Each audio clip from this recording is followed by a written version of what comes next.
Le Mans Ultimate is dropping new content in their so-called September update, or the DLC Pack 2.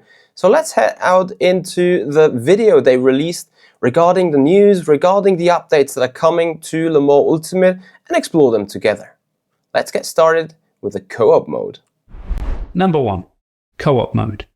We've been talking about this one for a long time, and it's finally here. Co-op is an asynchronous multiplayer experience that will allow you to race as a team of friends, competing in a race against AI opponents at a difficulty level and time of each player's choosing. So as far as I'm concerned, that means I can race with my own AI difficulty while my partner is racing with his own AI difficulty. My partner will be able to race whenever he wants. I will be able to race after he is raced, or the other way around, whenever I want. So really, time shifted and individual, both combined. So that is something interesting to explore once the update drops. This new game mode, powered by our online platform Race Control, will see you register for events with time-limited availability and compete on the global leaderboard as a team. Invite your friends to compete in an endurance race where you will be given the option of switching drivers during pit stops. Did you see that small little detail in the bottom left corner? I've highlighted it for you again, the estimated pit stop time, showing you the total required time for the pit stop that you have selected. And guys, as much as this is a feature for the co-op mode specifically, I would love to see that in online racing as well, or when we are driving generally in an online race, when we set up the pit stops, we would love to see how our pit stop settings accumulate to a total estimated time being stationary, taking fuel, taking virtual energy, tires, repairing the car, whatsoever. During these driver swaps, you'll be able to message your teammate about your thoughts on the race so far and how your stint went. Each lap of the race accumulates points based on a number of criteria, including your difficulty level, the assists you choose or lack of them, and driving clean laps. We add these up and give you a place on the leaderboard, which in future may be used for qualifying for events such as the 24 Hours of Le Mans Virtual, or for prizes. That is going to be interesting for sure, because that means you are for the very first time being able to compete with other people where the actual race result really matters. So far everything is time shifted. You know, you do a Le Mans Ultimate online race at this hour, someone else do it that hour, and both results are being completely separate of each other. However, this time in a multi-class race, you are choosing your partner and you both score points, and then your race result is rated against the race result of other teams doing the same race in the same time, in the same fashion. And the difference is going to be made on a number of effects that Stephen Hood has just mentioned. AI difficulty level, the pass, as you saw, there were I think 1,000 points being awarded for a position gained. The assists you or your co-driver have been used during the driving, and I think there will be much more and much different, more criteria going into the result. So that is going to be an interesting one, because it means that everything that happens within a 2, 4, 6 hour race, whatever is going to be the length of these events, can matter to your actual final point. So every lap could matter, every spin could matter, maybe even a contact or some track limits, whatever is going to be used to calculate those points. We will find out as soon as the content drops, but all these things, they could potentially matter for your final overall race result. We are releasing it in a beta state. There may be some issues, but your feedback is going to be invaluable. Endurance racing is at the heart of Le Mans Ultimate, and we're looking forward to seeing how you compete with friends online to complete these objectives. Number 2. Save and load. The work on enabling longer races in Le Mans Ultimate also carries over to the single player experience. We've reworked the race weekend functionality to allow you to save your game mid-race. You'll now see that when you pit in single player, the game will pause and bring up the pit menu. So now you have more time to perfect your strategy rather than fiddling around with settings on the straights.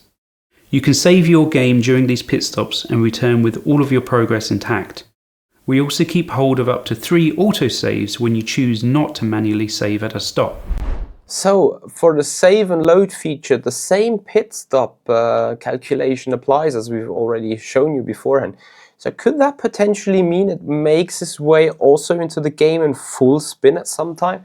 That would be amazing. Like again, so far we only have the indication for the co-op mode or for the single player save and load functionality that this pit stop calculation feature is a thing, but we may want to see that in the future, hopefully. Also, it's interesting to point out this feature that is now coming also for save and load on a single player is probably the same kind of code, the same kind of sequence, the same kind of technology that's being used to make the co-op feature work. Number 3, Season Select. We've introduced a Season Select so that you can choose your opponents from either the 2023 or 2024 season. It's worth noting that for now the 2024 season features GTE cars instead of the GT3s.